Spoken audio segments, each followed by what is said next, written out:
Purposely. Your life, God's purpose. Listen at purposely.com. Questions used to feel intimidating to me. There were many that I couldn't quite answer on the spot, especially ones about my faith. And shouldn't I always be prepared to have an answer? Also, asking questions was not something fun for me because I didn't want to look like I didn't already know what I was doing. I felt like I should know. I ended up almost failing some of my classes and actually losing jobs, getting fired because I was too scared to ask questions or get help. I think if I had really processed what I saw in the Bible, I would have realized that Jesus asked a lot of questions. Like a lot. Over 300 from what I could find. Now it stands out to me that Jesus responded to most questions with more questions. He welcomed people into the conversation, invited them to consider theology and to work things out for themselves, and to come to their own conclusions, to choose faith out of free will, and not to implement a checklist religion, but to truly connect with us. Hey, I'm Jen. This is the Bible for Busy People, and this week we are going to be looking into some of the questions Jesus asked and the relevance that they have for us today. Also, if you feel like digging into this topic more, I highly recommend the book A Curious Faith by Lori Ferguson Wilbert about questions Jesus asked, but also questions that others asked Jesus. It's a really good book.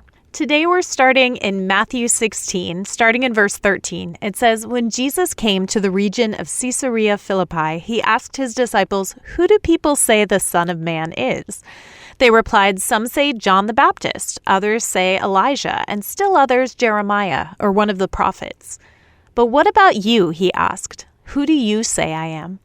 Simon Peter answered, 'You are the Messiah, the Son of the living God.' Jesus replied, 'Blessed are you, Simon, son of Jonah, for this was not revealed to you by flesh and blood, but by my Father in heaven.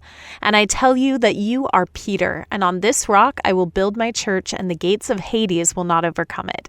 I will give you the keys of the kingdom of heaven. Whatever you bind on earth will be bound in heaven, and whatever you loose on earth will be loosed in heaven.' Then he ordered his disciples not to tell anyone that he was the Messiah." The more I look at this question, the more I find it to be the most critical one of our faith.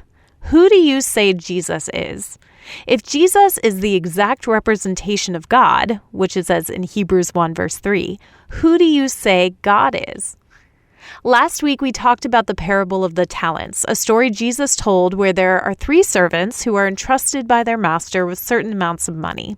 2 eagerly work hard and make a return for their efforts, and then one admits to his boss that he thought he was a hard man, and he was afraid, so he hid the money.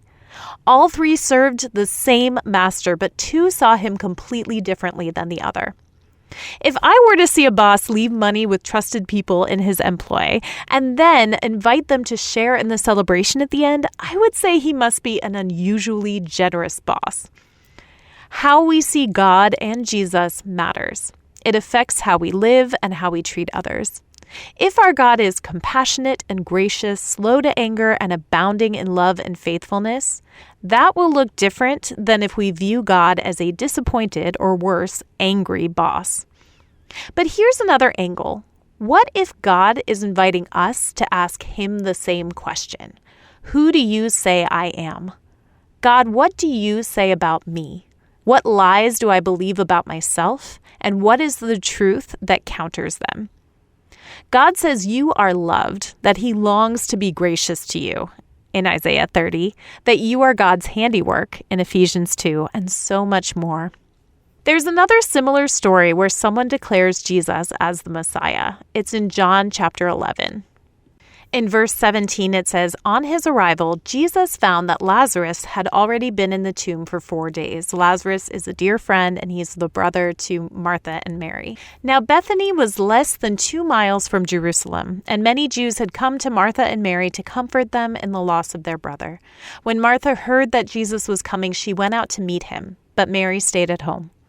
'Lord,' Martha said to Jesus, 'if you had been here, my brother would not have died. But I know that even now God will give you whatever you ask.' Jesus said to her, 'Your brother will rise again.' Martha answered, 'I know he will rise again in the resurrection at the last day.' Jesus said to her, 'I am the resurrection and the life. The The one who believes in me will live even though they die, and whoever lives by believing in me will never die. Do you believe this?"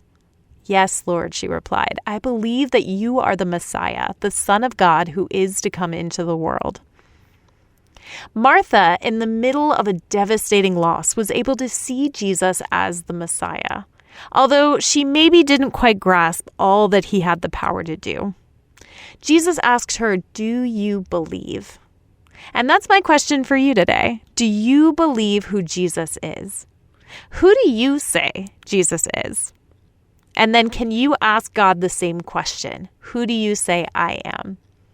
I'm curious to see what answers come out of that for you. I think it's something for me that I've had to go into again and again, is instead of what the world tells me who I am, or what my own guilty or ashamed conscience tells me, what does God actually say about me? Who does God say that I am? Those are the questions that I'm going to leave you with today, and we will talk again more tomorrow. If you're listening to this podcast, I'm going to assume two things about you. First of all, that you're a busy person. And second, that you are in need of a restful break. Cannon Beach Conference Center is the place for a beautiful coastal retreat. Whether it's one of their enriching conferences or your own church or ministry event, you can find out more at 800-745-1546 or visit cbcc.net. Thank you to Cannon Beach Conference Center for sponsoring the Bible for Busy People. Thank you for listening to The Bible for Busy People. If you need prayer or want to go deeper in your faith, visit our show notes. Will you take a moment to share with a friend and leave a review? It helps the Bible get into even more people's minds and hearts. Find more podcasts that will recharge you at purposely.com.